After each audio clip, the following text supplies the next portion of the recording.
ننظر إلى الدنيا وما فيها فهي والله لا تساوي عند الله شيء. وسامحوني بقى هنتكلم شوية باللهجة المصرية. بص كده الدنيا وما فيها هتلاقي ما يساويش عند ربنا حاجة خالص.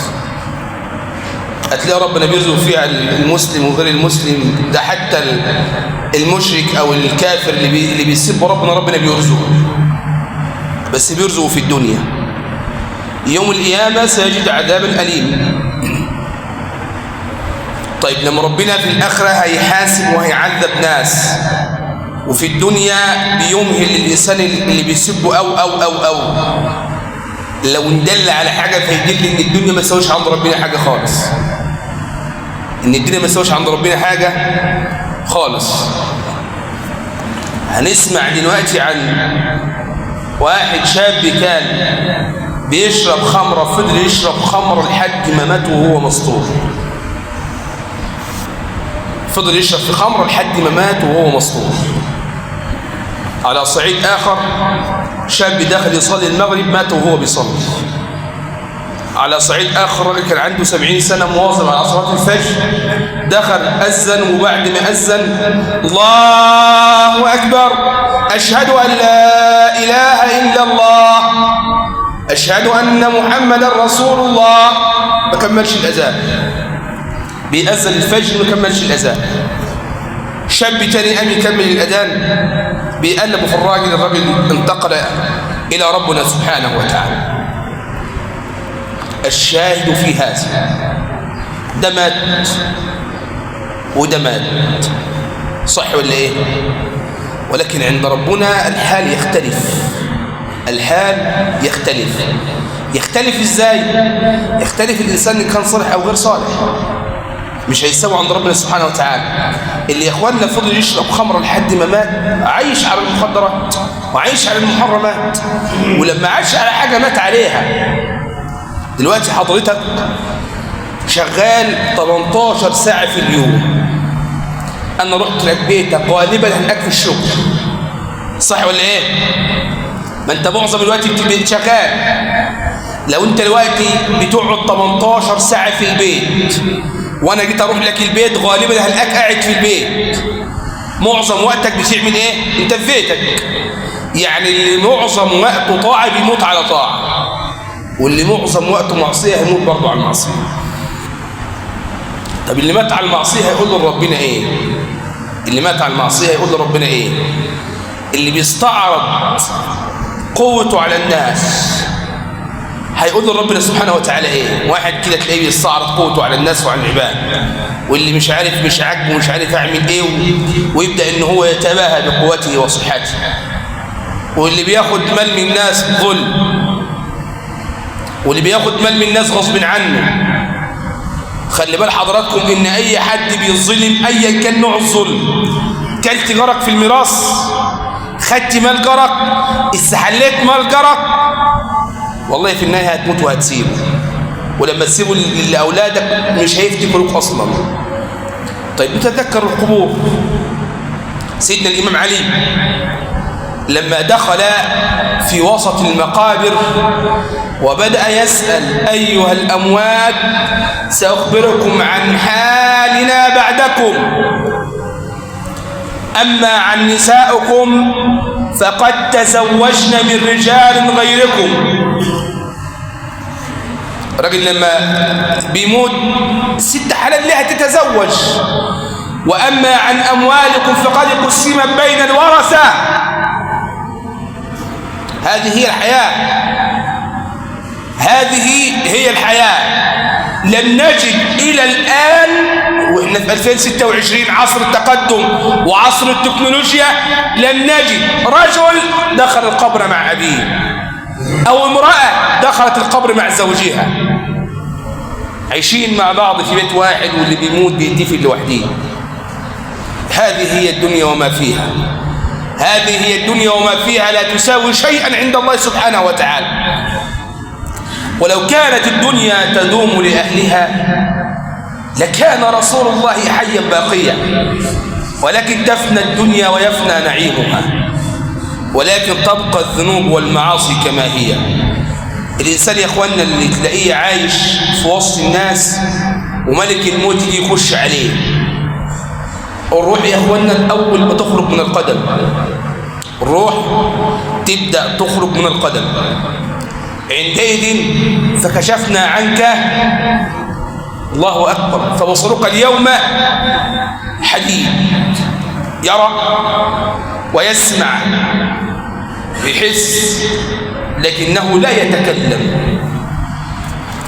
الإنسان على فراش الموت يتذكر أنه كان ظالما لزوجته، تتذكر أنها كانت ظالمة لزوجها، يتذكر أنه كان يأكل أموال الناس، يتذكر أنه كان معتديا على العباد، يتذكر أنه كان في غفلة، يتحسر ويندم، ولكن حرم عليه الكلام، ولأول مرة ينظر إلى الدنيا نظرة حقيقية.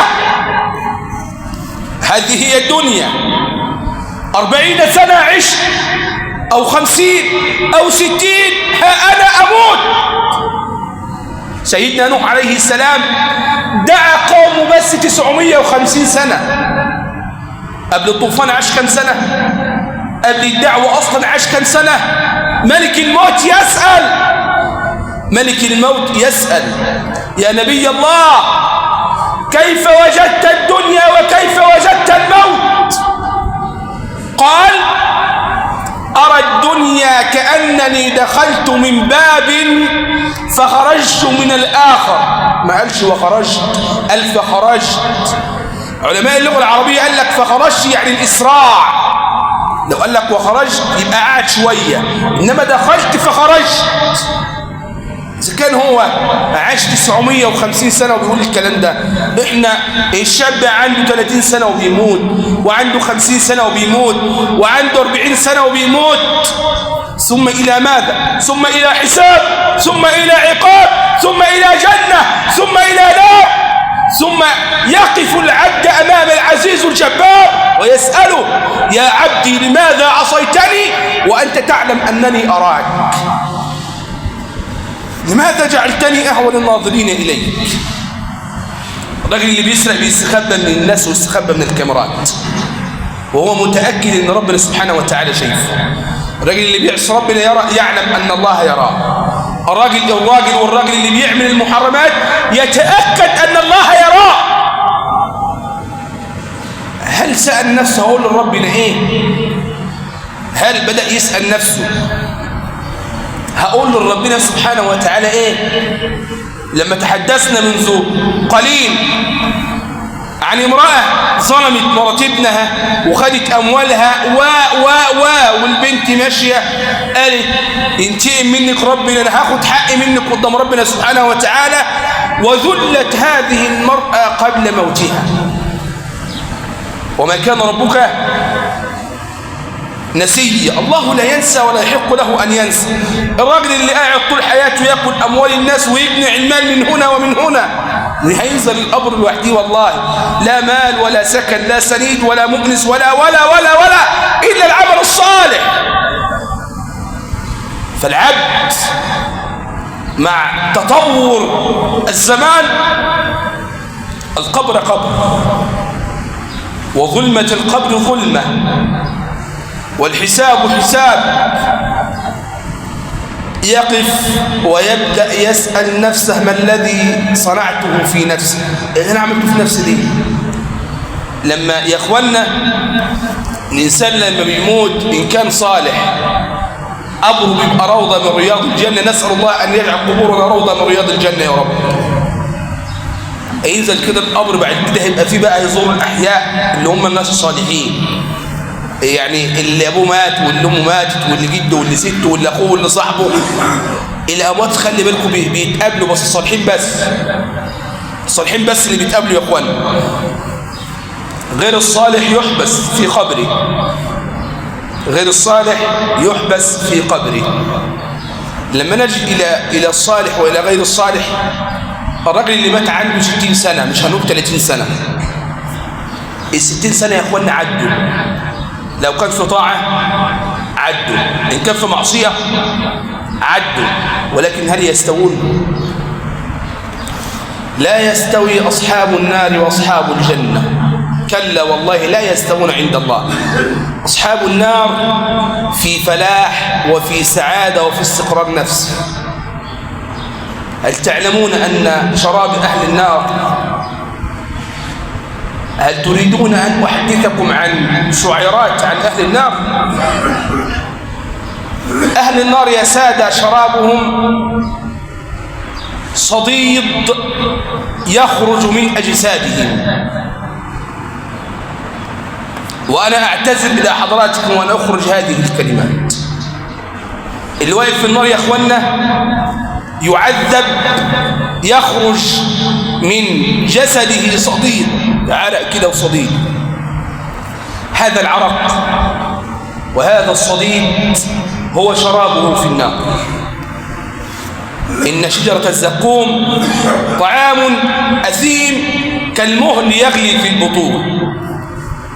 شجرة الزقوم تجدها في نار جهنم وفي قاع جهنم. من أكل من طعامها الأعشاء تغلي.